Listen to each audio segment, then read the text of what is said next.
இன்று பிறந்தநாள் காணும் இனிய உள்ளங்களின் நல்ல எண்ணங்கள் வெற்றி பெற்றிட எம்டிபி ஃபிக்சர் சேனலின் இனிய பிறந்தநாள் நல்வாழ்த்துக்கள். இப்போ இந்த வீடியோவில் ஆர்ஓ ஒன்று சர்வீஸ் பண்ணுறேங்க. இந்த மாதிரி தண்ணீர் கம்மியாக வருதுன்னு கம்ப்ளைண்ட்டுங்க. இந்த மாதிரி தண்ணீர் கம்மியாக வந்துச்சுன்னா நீங்களாக பார்த்தீங்கன்னா ஏதோ ஒரு வீடியோ பார்த்துட்டு ஏதோ ஒரு செலவு பண்ணி வேஸ்ட்டு செலவு பண்ணுறீங்க. இது என்ன பிரச்சனைங்கிறது தெளிவாக பார்த்துக்குங்க. பாருங்கள், ட்ரைன் வாட்டர் கம்மியாக தண்ணி வருதுங்க. அதே மாதிரி சுத்தமான, அதாவது டேங்க்கு போகிற தண்ணியும் சுத்தமான தண்ணியும் பார்த்திங்கன்னா கம்மியாக வருதுங்க.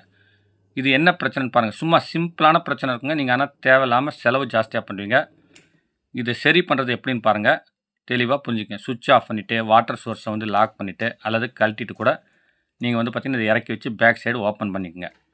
மெயினாக பார்த்திங்கன்னா நீங்கள் இன்லைன் ஃபில்டர், அதாவது செடிமெண்ட் ஃபில்ட்ரு, கார்பன் ஃபில்ட்ரு, இது ரெண்டுமே 6 மாதத்துக்கு மேலே ஆயிடுச்சு மாற்றுறது கண்டிஷன் வந்துருச்சு அப்படின்னா நீங்கள் அதை தயவுசெய்து மாற்றிக்கங்க. அதனால் கூட தண்ணீர் கம்மியாக வரும். அதில் தண்ணி ஃப்ளோ கம்மியாக இருக்கும். இப்போ பார்த்திங்கன்னா இன்புட் அவுட்புட் ஓஸை நான் ரிமூவ் பண்ணிவிட்டு ஃபஸ்ட்டு சால்னைட் வால்வு செக் பண்ணுறேங்க.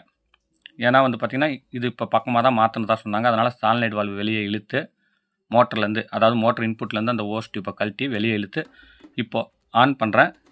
உங்களுக்கு தண்ணீர் பார்த்திங்கன்னா, அதாவது இன்புட் கனெக்ட் பண்ணிடுறேன். ஏன்னா இடைஞ்சலாக இருக்குது கழட்டத்துக்குன்னு கழட்டியிருந்தேன். அதனால் இப்போ பார்த்திங்கன்னா தண்ணீர் வேகமாக வருதுங்க. இது பார்த்திங்கன்னா ஆன் பண்ணதும் தண்ணீர் வரணுங்க. ஆஃப் பண்ணால் தண்ணி நின்றுடும். அப்படி நிற்கலைன்னா இந்த சால்னைட் வால்வு வீக்காக இருக்குன்னு அர்த்தம். இதில் தண்ணி கம்மியாக இருந்தாலும் பம்புக்கு தண்ணி போகாமல் உங்களுக்கு ஆர்ஓக்கு தண்ணி வராது. இப்போ பார்த்திங்கன்னா மற்ற ஃபில்டர்லாம் கழட்டிடுறேன். கழட்டிட்டு பம்ப் எப்படி இருக்குன்னு பார்க்கலாம். இந்த ஒயரிங் மற்றும் இந்த ஃபில்டரை எப்படி கனெக்ட் பண்ணுறதுங்கிறதுக்கோசரம் வீடியோ லிங்க் பார்த்திங்கன்னா டிஸ்கிரிப்ஷனில் கொடுத்துருக்கேன். அதையும் இப்போ பாருங்கள். வீடியோ பிளேலிஸ்ட்டே கொடுத்துருக்கேன். இப்போ பார்த்திங்கன்னா சால்னைட் வால்வு பம்பில் கனெக்ட் பண்ணிட்டு இப்போ நான் ஆன் பண்ணுறேன்.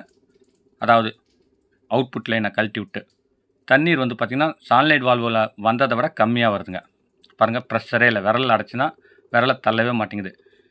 இப்போ பார்த்திங்கன்னா நீங்கள் என்ன பண்ணுவீங்க, தண்ணி நல்லா வருது அப்படின்னு நினச்சிக்கிட்டு இதை அப்படியே கனெக்ட் பண்ணி ஓட்டுவீங்க. உடனே தண்ணீர் அவுட்புட்டில் வராது. மெமரானில் இப்போ கனெக்ட் பண்ணிட்டேன். தண்ணீர் அவுட்புட்டில் வரல.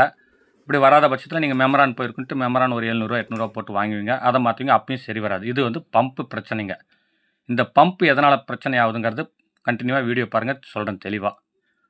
இப்போ எல்லா ஃபில்டரையும் கழட்டிட்டு பாருங்கள், இது வயரிங் சம்மந்தப்பட்ட வீடியோஸ் மற்றும் ஃபில்டர் எப்படி 1 2 3ன்னு சொல்லி லைனாக கொடுக்கணுங்கிற டீட்டெயில்ஸ் பிளேலிஸ்ட் வீடியோஸ்லாம் நான் ஆர்ஓ சர்வீஸ் வீடியோஸ்லாம் டிஸ்கிரிப்ஷனில் லிங்க் கொடுத்துருக்கேன்.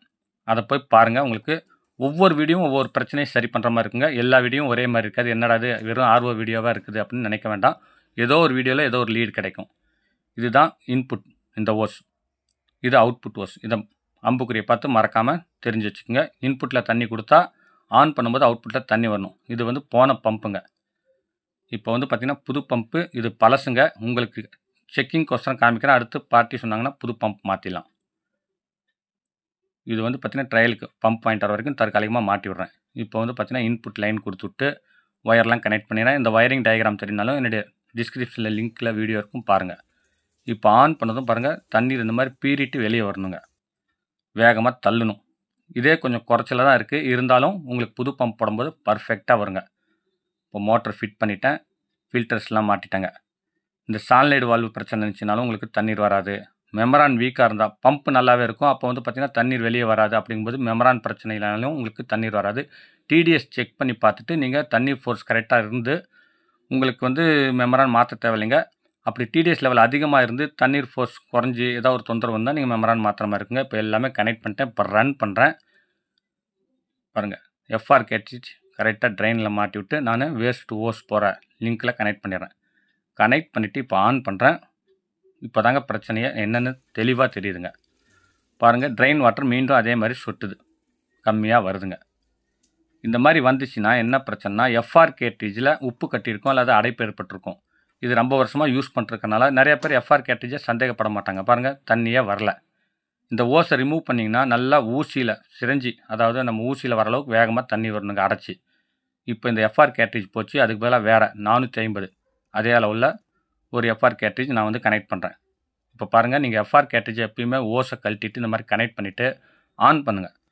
ஆன் பண்ணிங்கன்னா இந்த அளவுக்கு தண்ணீர் வரணுங்க வேகமாக, இந்த மாதிரி ஊசி அளவுக்கு தண்ணீர். அதுக்கப்புறம் ஓஸ் மாட்டினா தான் இது மாதிரி வரும் தெளிவாக. இது பார்த்திங்கன்னா ஏர் வாங்காமல் ஒரே லெவலாக வரணுங்க. இப்போ ஆன் பண்ணதுனால கொஞ்சம் ஏர் வாங்குற மாதிரி தெரியுது. கொஞ்சம் நேரம் ரன் ஆகி ஓஸ், அதாவது ஃபில்டர்ஸ்லாம் நிறைஞ்சதுனா தண்ணி உங்களுக்கு ஃபில்டர் சரியாயிடும். அடுத்து இந்த குட்டை ஓஸ் இருக்குனாலே உங்களுக்கு தண்ணீர் கம்மியாக வர மாதிரி தெரியும். பாருங்கள் எவ்வளோ ப்ரெஷர் இருக்குன்னு. இந்த எஃப்ஆர் கேட்ரிட்ஜினால தான் அந்த பம்பு போயிருக்கு. லோடு பேக்கில் தாங்க முடியாமல் உங்களுக்கு வந்து பார்த்திங்கன்னா அந்த பம்பில் இருக்கிற இதெல்லாம் வால்வெல்லாம் உங்களுக்கு கெட்டு போயிருக்கு. இப்போ ஓஸு டைரெக்டாக கனெக்ட் பண்ணிட்டு லென்த் ஓஸில் கொடுத்தோன்னா ஒரே சீராக தண்ணி வருதுங்க. இந்த வீடியோ பார்த்து நீங்கள் வீட்டில் முயற்சி செஞ்சிங்கன்னா எப்படி இருக்குன்னு கமெண்ட்ஸ் பண்ணுங்கள். இந்த வீடியோ இல்லாமல் வீட்டு உபயோகப் பொருட்கள் service video, RO service, electrical videos, speaker box செய்கிறது, இன்னும் எக்கச்சக்கமான உபயோகமான வீடியோஸ்லாம் அப்லோட் பண்ணியிருக்கேன். எல்லாமே யூஸ்ஃபுல்லாக இருக்கும். மறக்காமல் போய் பாருங்கள். இப்போ TDS 16 வருதுங்க. இதில் ஃபால்ட்டே வந்து பார்த்திங்கன்னா ஆரம்பத்தில் தண்ணி வராதும்போது நீங்கள் கவனித்து அந்த எஃப்ஆர் கேட்ரேஜ் மாற்றிருந்தால் அந்த பம்பு மாத்திர வேலையே இருந்திருக்காதுங்க. இந்த வீடியோ பிடிச்சிருந்தால் லைக் பண்ணுங்கள். ரொம்ப பிடிச்சிருந்துச்சுன்னா ஷேர் பண்ணுங்கள். மீண்டும் அடுத்த வீடியோவில் சந்திப்போம்.